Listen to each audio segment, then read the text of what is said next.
आमे आलोचना करुथिले भक्तबंधु बाया गीतार द्वितीय परिच्छेदर दशम बलिर कथा।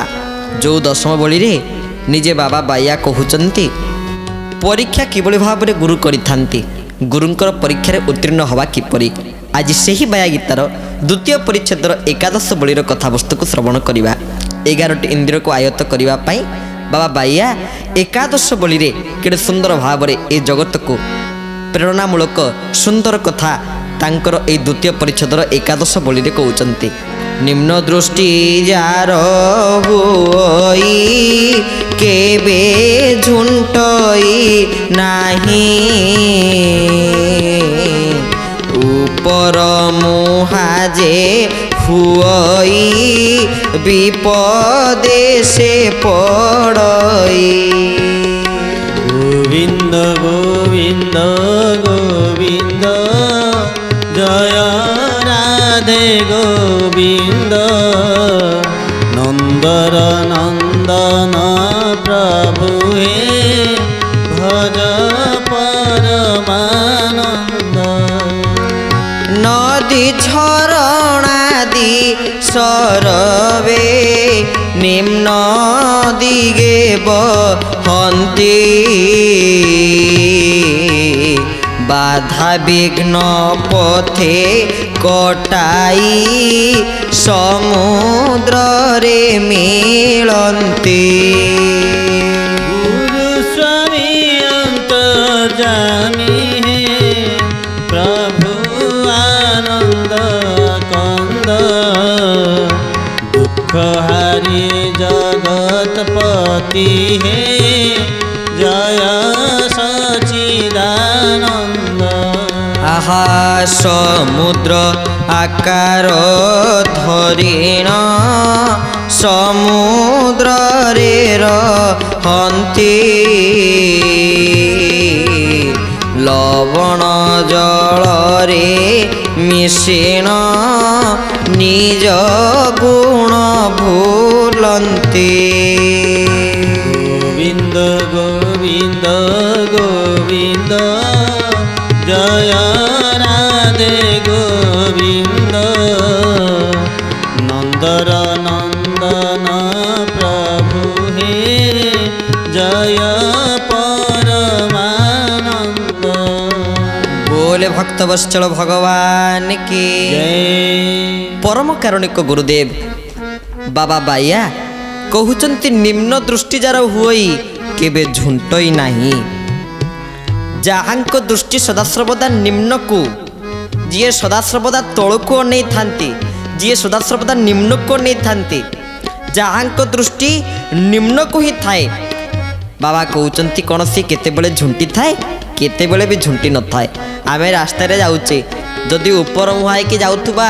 तले गोटिए खालटिए थिबा आमे जानि पार नथुवा, झुंटी पड़ुथुबा, कारण ऊपर मुहाई के जाउचे निजर क्षति हला। किंतु आमे जदि निम्न को अने तल को अने जीवा तले आमर कौनसी प्रकार क्षय क्षति हब नाही। बाबा से लिखिले निम्न दृष्टि जार हुई केबे झुंटई नाही, ऊपर मुहाजे हुई विपद से पड़ई। जे ऊपर मुहाई जानती निम्न दृष्टि यही दुईटी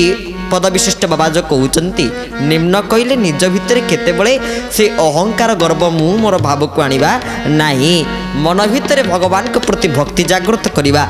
ऊपर मुहा केतेबेले हवा नाही, सदासर्वदा निज मन भितरे भगवान को प्रति भक्ति रखिथिबा। जदि ऊपर मुहाई जदि निजे जदि गर्व अहंकार को धारण करिबा तले भगवान आमठू दूरे जिवे, कारण गर्व गंजन नर हरि गर्व न रखंती काहारी। से गर्व गंजन नर हरि से समस्तंकर गर्व को से समस्तंकर अहंकार को गंजन करिथांती। आपण कहूनांती देवता आरंभ करी देवी मानक आरंभ करी प्रभु केते अहंकार केते गर्व केते दंभ को समस्तंकर खर्ब कर देइचंती मुहूर्तक भितरे। कारण से गाली मु सहई गर्व न सहई दंड के चूर्ण करई, जे मते हृद पद्म चिंतु थाई अभय बर मिलई। मु गाली सही जीवी किंतु कदापि गर्व सही पारिबे नाही। जे मते हृद पद्म ता मन को समर्पण करी मते चिंतन करुथाए मु ताको अभय बर को प्रदान करि थाए बोली बाबा कहउचंती। तेणु उपर मुहा होई केतेबेले निज मन भितर ए अहंकार रे वशीभूत होई आमे माने निज जीवन को आहुरी तलकू तलकू करदेवा नहीं कारण आम जिते उपरकू जावा जिते पद पदवी उपरे बसवा आम मानकर सेते अहंकार बढ़ीज दोष तोर नुह कि दोष मोर नुहे दोष है से स्थानर से ही जगार से ही सीट्र जो जहाँ उपरे बसी आमर अहंकार आमर वृद्धि आहरी बढ़ी जाऊँगी कारण आम लोक मैंने तो दोष नाक के भल पाती ना दोष दबाक भल पाती जमी गोटे सुंदर उदाहरणटे मन पड़े दिने कौन हो गोटे गाते गोटे धंड सापटे रोला जड़े कैवर्त कौन करुले सबुदिन नई को जाऊे नई कूल किसी माछ आनी निजे माछ को रांधिक खाइबे कुटुंब बंचब गला बेलू देखिले गाते गोटे धंड या सबुदिन गोटे लक्ष्य ये धंड को धरबी एम धरिकी फोपाड़ी देवी लक्ष्य सबुदिन थाए जाती गाते देखते धंड तार शई थाए धंड को धरवे फोपाड़ी देवे से पटे देकी दिने नागदेवता जाऊे नागदेवता कहले अरे सर्पकूलर हुई तू किसी करूँ से मनीष जनक आसी ते धरुंच फिंगी दौरान अरे तू आज मो जगह को आसे मु आज तो जगह को जीवी जाइकरी से धंड गातर पलैले से जगार नागदेवता रहिले सकाळ हला जेतेबेले से कैवर्त जनक बाहरिले माछ आनिबा गला बेलू देखिले से दिन से गाତରେ भी साप अच्छी ताकर लक्ष्य ना से गाତରେ नाग अच्छी ना से गाତରେ धंड अच्छी बोली ताकर तो सबुदिन कामला आसवा धरिकी फिंगी दवा नागटा को भी धरिकी फिंगी देइचंती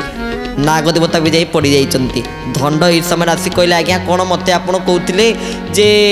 सर्पकूल रही मु किछि करि पारुनी आपण मो जगह को आसिले देखिला बेलू आपण भी किछि करि पारले नाही आपण मो आगे बड़ बड़ कथा कहते ताले नागदेवता कहले अरे दोष तोर नुहे कि दोष मोर नुहे ताले दोष कहार ना दोष होला से गातर अरे गातटा सीना टिके ओसारिया थिले मु फणाटा टेकी थिले चोटाटा मारी थांदी ये तो गाताटा एते शॉर्टकट जे मु निजे आउ फणा टेकी पाइलिनी कि चोट भी मारी पाइली नाही दोष तोर ना दोष मोर दोष होला से गातर आम लोक माने केते बेले भी दोष नबाको भल पांती नाही कोन करिया समय थिला आ कोन बेले बेले लोक भाग्य को भी दोष दे था समय को भी दोष दे था निजर दोष निजर भूल को सी केते बेले भी स्वीकार करती ना पाप करके आम कहीचु भी आपण मानक अनेक थर बाया गीतार किसी अध्याय गुड़िक कहीचु पाप करके जदि भूलटा करके जदि आम भूल को मानि दिवा तेले भगवान सदय हेबे मुजा को हुई सदय ज्ञान तार हृदय गोविंद गोविंद गोविंद मधु गरुचे मकरंद मुजा को हुई सदय ज्ञान तार हृदय गोविंद गोविंद गोविंद मधु गरुचे मकरंद बोले भक्त वत्सल भगवान की भगवान कहते मुजा को हुई सदय ज्ञान तार हृदय मुजा को सदय हो जाए ज्ञान तार हृदय भितर उदय होता है मुजा को होई सदय जदि भगवान कृपा कर दियंती ताहाले आमे अनेक ज्ञानर अनेक शक्ति अनेक सामर्थ्यर अधिकारी हो पारि थांती तो भगवान करुणार ही एकांत एवं नित्यांत आवश्यकता रही तो भक्त बंधु बाबा बाइया द्वितीय परिच्छेदर एकादश बलि केड़े सुंदर भाव में कहते आमे समस्ते अहंकार गर्व को परित्यज्य करदे भगवान शरणापन्न हवा पर दोष को देखा नहीं कहार भूल को देखा नहीं निज भूलटी को मानिजा ताले जाई भगवान सदय हेबे बाबा कहले नदी झरणादि सरबे निम्न दिगे बहंती बाधा विघ्न पथे कटाई समुद्र रे मिलंती जदि आमे निम्न दृष्टि करिकी जीवा बा जदि निम्न दृष्टि होई आमे जीवा ताले आमर कौन लाभ हम उदाहरण स्वरूप बाबा कहले नदी आ झरणार उदाहरण जेमिति नदी सदासर्वदा निम्न दिगरे बही थांती जेमिति झरणा सदासर्वदा निम्न दिगरे बही थांती सेही परी तांको बाधा विघ्न विपद किछि आसी न थाए जेमिति कहिथिले जदुमणि महापात्र कौन कहिथिले निकिति तौल सान बड़को भारी हुए जी रहे तलकू आमे सत्संग जाऊ भागवत कथारे सत्संग नियम है व्यासासन जी टी कथाकार सी ऊपर बसी कहे श्रोता जी तले बसी शुणे यार अर्थ कौन जो मैंने श्रोता से माने बहुत भारी कहीं से माने तले बसी निकिति तौल सान बड़ को भारी हुए जी रहे तलकू से माने बहुत भारी बोली से माने तले बस जो मैंने निम्न दृष्टि को पाथ्य करी जाइथांती सेमाने बहुत भारी सेमाने बहुत बलियान सेमाने बहुत तेजियान जे बलियान जे तेजियान से कौन केबे रास्ता रे झुंटिबो केबे पथरे झुंटिबो झुंटिबार नाई बाबा से कहले आमे माने समस्ते कपटता शून्य होई अहंकार शून्य होई भगवान को प्रार्थना करिबा ए दुख दुर्दशा बाधा विघ्न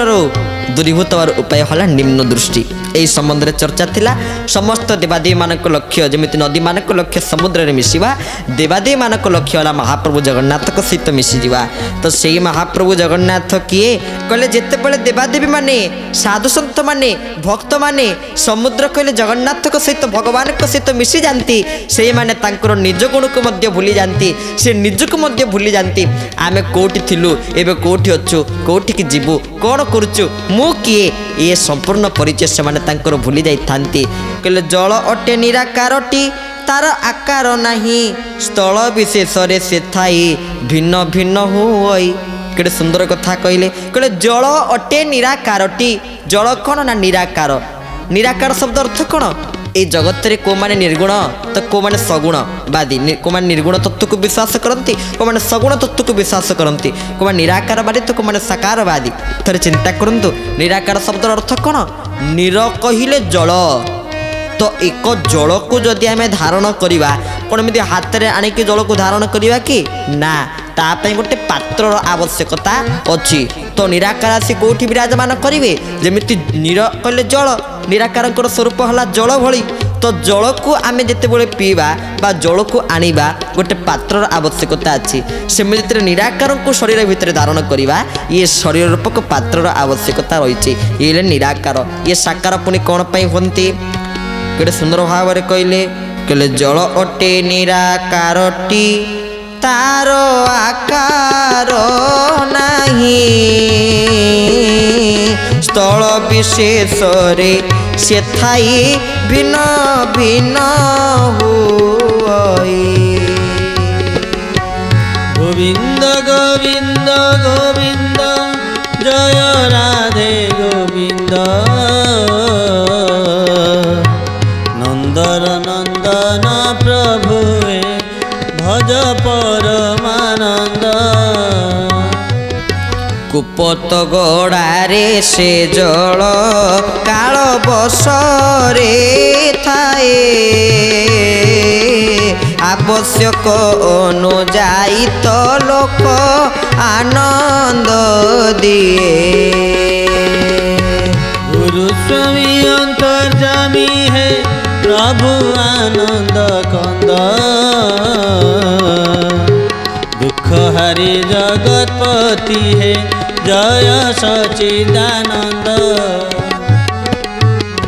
बोल श्री गुरुदेव भगवान के बाबा लिखुचंती केड़े सुंदर भाव रे जेमिति निराकारंकर कौनसी आकार न थाए भक्त मानक पई साधु संत मानक पई से आकार को धारण करी साकार स्वरूप रे आसी थांती सेही भली भाव रे बाबा लिखुचंती कूप तगड़ारे से जल काल बसरे थाए आवश्यक अनुजाई तो लोके आनंद दिए कहले जदि सेही जल कूप भितर थाए कूअरे थाए तेले सी गोटे आबद्ध होकर थाए आउ किंतु जेते बेले नदी झरणारे सी परिणत होता है से जल कौन होता है ना प्रवाहित हो जगतर कल्याण करिथाए आ प्रवाहित जल सदा सर्वदा कौन होता है बाबा लिखुचंती ना प्रवाहित जल सर्वदा अटे स्वच्छ निर्मल काल ही अशुद्ध हुई सीते अबद्ध जल कहले जदि जल प्रवाहित जो जल प्रवाहित होथुबो फ्लोइंग वाटर सदा सर्वदा पवित्र बा शुद्ध किंतु कूआ भितर जदि पानी थिबो सेही पाखरे जदि गछ थिबो से गछर पत्र पड़ुथुबो केते धूली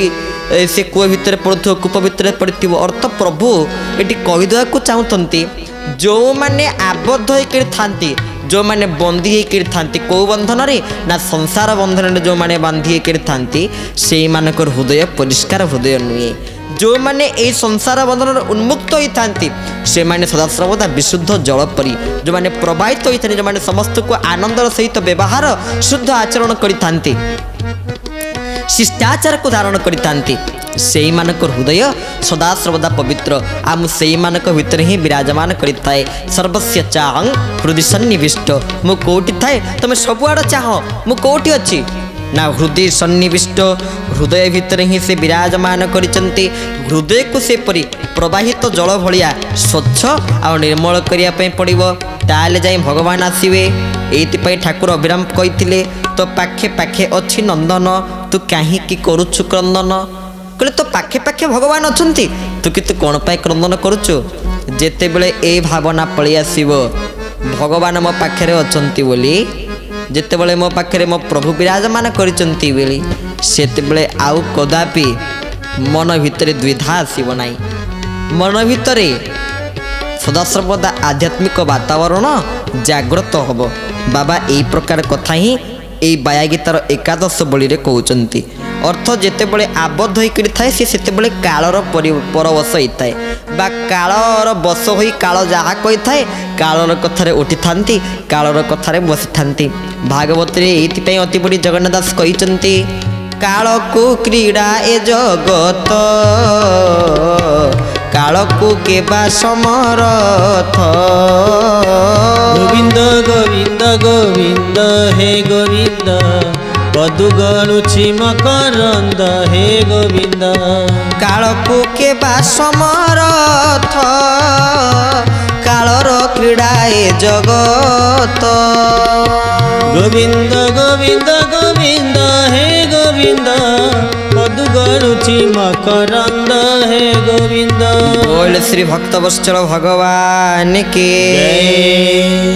ए जगत रे समस्तंकर सर्वदा रुचि निम्न को दृष्टि देवा आवश्यक जा फल आम जल भली प्रवाहित जल भली स्वच्छ हो पारिबा एवं निर्मल हो पारिबा आ कालर परवश हेले आमर गति बड़ भयंकर हो जिवो। बाबा पुनर्बार कौन लिखिले कहले स्रोताकारे जल सागरे जाए मिले सधीरे बद्ध जलर ए सुजग घटे नाही भाग्य रे एही परि सिना अटंती साधु संसारी माने साधु ईश्वर लभंती संसारी दुर्गमे साधु एवं संसारी मानक मध्य रे सी प्रभेद देखुचंती आ सामंजस्य मध्य देखुचंती कहले एही परि सिना अटंती साधु संसारी माने साधु केमितिया ना साधु हेला सदासर्वदा निम्नक्त आ संसारी माने सदासर्वदा ऊपर मुहा साधु सन्त माने बहुत ठंडा क्या ऊपर से माने रागंती नाई भगवान एइतिपाई कहिथिले भक्त मानकर हृदय करे मु विहार साधु सन्त मानकर मु नित्य चाकर भक्त मानकर हृदय मु नित्य विहरण करुथाए एकमात्र साधु सन्त वैष्णव जो माने मु सेई मानकर सेवक मु सेई मानकर चाकर बोली प्रभु कहउचंती साधु ईश्वर लभंती संसारी ए दुर्गमे संसारी लोक माने ए दुर्गम रे पड़ी कि से माने ईश्वर को चिंतन करि पारंती नाही किंतु जे साधु एइथिबे जे संत एइथिबे से ईश्वर को दर्शन करी ईश्वर करुणा को लाभ करि पारिबे कारण जेते बेले ईश्वर कृपा जीव उपरे पतित हुए से समय जीव संसार बंधन समस्त माया एवं ममता को काटी परमात्मा पादपद्म को आसी थाए केवल से भगवान दीपद कथा को श्रवण करने पाई भगवान क्या सबुठ अधिका भल पाती तांकर भक्त अंडक्त जो माने से पुण्य साधु संग मिले पुण्य तीर्थ को आश्रय कले साधु सन्थ मानक से भल पाती आ साधुंकर स्वभाव किपरि वैष्णवंक स्वभाव किपरि सन्थंक स्वभाव किपरि सन्थंक स्वभाव हला निर्मल सन्थंक मन भितर सन्थंक हृदय भितर किछि भी न थाए सन्थ सदासर्वदा चाहती कौन मोर आवश्यक केवल हरि बोल भगवान बोल ही मानुथि मु केवल भगवान बोल ही शुणुथि आउ भगवान हेले मो सामंत मुझे तांकर भृत्य ये साधु सन्थ मानकर भाव आ साधु सन्थ मानक से दुख आसी न थाए से माने त्रितापदरा दग्धीभूत ही न था कहीं ना जे भगवान सहित जड़ित जे परमात्मा सहित जड़ित ताकू जगत केते दुख आसी न थाए तो आमको भगवान सहित युक्त होवाक पड़िबो भगवान सहित मिसी जावाक पड़िबो निजको नारी होवाक पड़िबो आ कहिदवाक पड़िबो जय जगन्नाथ स्वामी नयन पथगामी भव तुमे ए भाव आनिबाक पड़िबो जगन्नाथ महाप्रभु होचंती आमर स्वामी पति नीलाचल पति हेले महाप्रभु जगन्नाथ जगन्नाथ होचंती आम मानक पई सब किछि तांको छाड़ीदेले आमर अन्यथा गति कोटि नाई आमर जीवन वृथा महाप्रभु जगन्नाथ हेले आमर सर्वस्व महाप्रभु जगन्नाथ हेले आमर सब किछि जगत रे जा होछि ना काई କିନ୍ତୁ ଆମେ କେତେବେଳେ ସେଇ ମହାପ୍ରଭୁଙ୍କୁ ନିଜ ମନରୁ କାଢ଼ିଦେବା ନାହିଁ, କେତେବେଳେ ମହାପ୍ରଭୁଙ୍କଠୁ ନିଜକୁ ତ୍ୟାଜ୍ୟ କରିଦେବା ନାହିଁ, କେବେ ମହାପ୍ରଭୁଙ୍କୁ ମଣିମାଙ୍କୁ ତ୍ୟାଗ କରିଦେବା ନାହିଁ। କାରଣ ତ୍ୟାଗ ଆମେ କରିବା, କୁବୁଦ୍ଧିକୁ ତ୍ୟାଗ କରିବା, ଖରାପ ଗୁଣକୁ ତ୍ୟାଗ କରିଦେବା। ତା ବୋଲି ଯେ ଆମେ ଯାହାଙ୍କ ପାଇଁ ଶରୀର ପାଇଛେ, ମର୍ତ୍ତ୍ୟମଣ୍ଡଳେ ଦେହ ବହି ଦେବତା ହୋଇଲେ ମରଇ, ମର୍ତ୍ତ୍ୟମଣ୍ଡଳରେ ଯେଉଁ ଭଗବାନଙ୍କର କରୁଣାରୁ ଆମେ ଏ ପରମ ପାବନ ଶରୀର ମନୁଷ୍ୟ ଶରୀରକୁ ପ୍ରାପ୍ତ କରିଛେ, ଆମେ ତାଙ୍କୁ କିପରି ଭୁଲିଯିବା? ଯେ ତାଙ୍କୁ ଭୁଲିଯାଏ, ଯେ ତାଙ୍କୁ ମନେ ରଖିନଥାଏ, ସେ ହେଲା ପ୍ରକୃତରେ ପଶୁ ସହିତ ସମାନ। ଭାଗବତରେ ଏଇଥିପାଇଁ ତ ଅତି ବଡ଼ି ଲେଖିଛନ୍ତି, ହରି ବିମୁଖ ପ୍ରାଣୀ ଯେତେ ସେ ପ୍ରାଣୀ ପଶୁଙ୍କ ସଙ୍ଗତେ। ଯେଉଁ ପ୍ରାଣୀମାନେ ହରି ବିମୁଖ ପ୍ରାଣୀ, ସେଇ ପ୍ରାଣୀମାନେ କ'ଣ ନା ପଶୁଙ୍କ ସହିତ ସମାନ। ପଶୁ ଯିଏ ସେ ପ୍ରାଣୀ ମଧ୍ୟ ସିଏ। ତ କେତେବେଳେ ଆମେ ହରି ବିମୁଖ ହେବା ନାହିଁ, ହରିମୁଖୀ ହେବା, କେତେବେଳେ ଏକମୁଖୀ ଭାବକୁ ଜାଗ୍ରତ କରିବା, ଗୁରୁମୁଖୀ ହେବା, ଈଶ୍ୱରାଭିମୁଖୀ ହେବା, ତାହେଲେ ଯାଇ ସନାତନ ଧର୍ମର ଆହୁରି ମାନ୍ୟତା ବୃଦ୍ଧି ହେବେ, ସନାତନ ଧର୍ମ ଆହୁରି ଉଜ୍ଜୀବିତ ହେବେ। ସନାତନ ଧର୍ମର ସମସ୍ତ ସନାତନୀମାନଙ୍କ ହୃଦୟରେ ଆମ ଧର୍ମ ପ୍ରତି ଭଲ ପାଇବା, ଶ୍ରଦ୍ଧା, ସମ୍ମାନ, ସ୍ନେହ ସମସ୍ତଙ୍କ ଭିତରେ ଜାଗ୍ରତ ହେବ। ଜାଗରେ ଭାଇ ଜାଗରେ, ଖୋଜେ ମନ ଯାହାକୁ ପାଇଅଛୁ ତାହାକୁ, ଆଜି ସିଏ ଆମ ଆଗରେ। ଭୟ ନ ରଖିବା ଆମ ମନରେ, ତାଙ୍କରି ସେବା କରି ଯିବ ଯାଉରେ। ଜୟ ଜଗନ୍ନାଥ ସ୍ୱାମୀ ନୟନ ପଥଗାମୀ, ଭବ ତୁମେ ଭାଇ ଭାଇ ଜାଗରେ। ଜାଗରେ ଭାଇ ଜାଗରେ, ମନ ଭିତରେ ଭୟ ରଖିବାନି। କାରଣ ଡର କାହାକୁ, ଭୟ କାହାକୁ? ମୋ କାଳିଆ ଅଛି ରେ ଚଉବାହାକୁ। ଯାହାର ଜଗନ୍ନାଥଙ୍କ ପ୍ରତି ଭଲ ପାଇବା ଥାଏ, ତାର ଜଗତରେ ଆଉ ଡର କାହାକୁ ନଥାଏ, ତାର ଜଗତରେ ଆଉ ଭୟ କାହାକୁ ନଥାଏ। ଡର ଭୟ ୟାକୁ ସବୁ ଛାଡ଼ିଦେଇ ଆମେ ମହାପ୍ରଭୁଙ୍କର ଶରଣାପନ୍ନ ହେବା। ଭକ୍ତବନ୍ଧୁ, ଆଜି ତ ସମୟ ହେଇଯାଇଛି, ଆଜିର କଥାକୁ ଏଇଠି ବିଶ୍ରାମ ଦେବାକୁ ପଡ଼ିବ। ପୁଣି ଆସନ୍ତା ଅଧ୍ୟାୟରେ ଆମେ ବାୟା ଗୀତାର ପୃଷ୍ଠା ଆପଣଙ୍କ ସମ୍ମୁଖରେ ମୁକୁଳିତ କରିବୁ। ସେହି ପର୍ଯ୍ୟନ୍ତ ଆମକୁ ବିଦାୟ ଦିଅନ୍ତୁ। ପରିଶେଷରେ ଭଗବାନଙ୍କର ଦୁଇବାର ନାମ ସଂକୀର୍ତ୍ତନ, କଥାବସ୍ତୁକୁ ବିଶ୍ରାମ। ଜୟ ଗୁରୁ ଜୟ ଜଗନ୍ନାଥ, ଜୟ ଗୁରୁ ବୈକୁଣ୍ଠନାଥ। ଜୟ ଗୁରୁ ଜୟ ଜଗନ୍ନାଥ, ଜୟ ଗୁରୁ ବୈକୁଣ୍ଠନାଥ। ଜୟ ଗୁରୁ ଜୟ ଜଗନ୍ନାଥ, ଜୟ ଗୁରୁ ବୈକୁଣ୍ଠନାଥ। ଜୟ ଗୁରୁ ଜୟ ଜଗନ୍ନାଥ, ଜୟ ଗୁରୁ ବୈକୁଣ୍ଠନାଥ। बोले भक्त वत्सल भगवान की जय।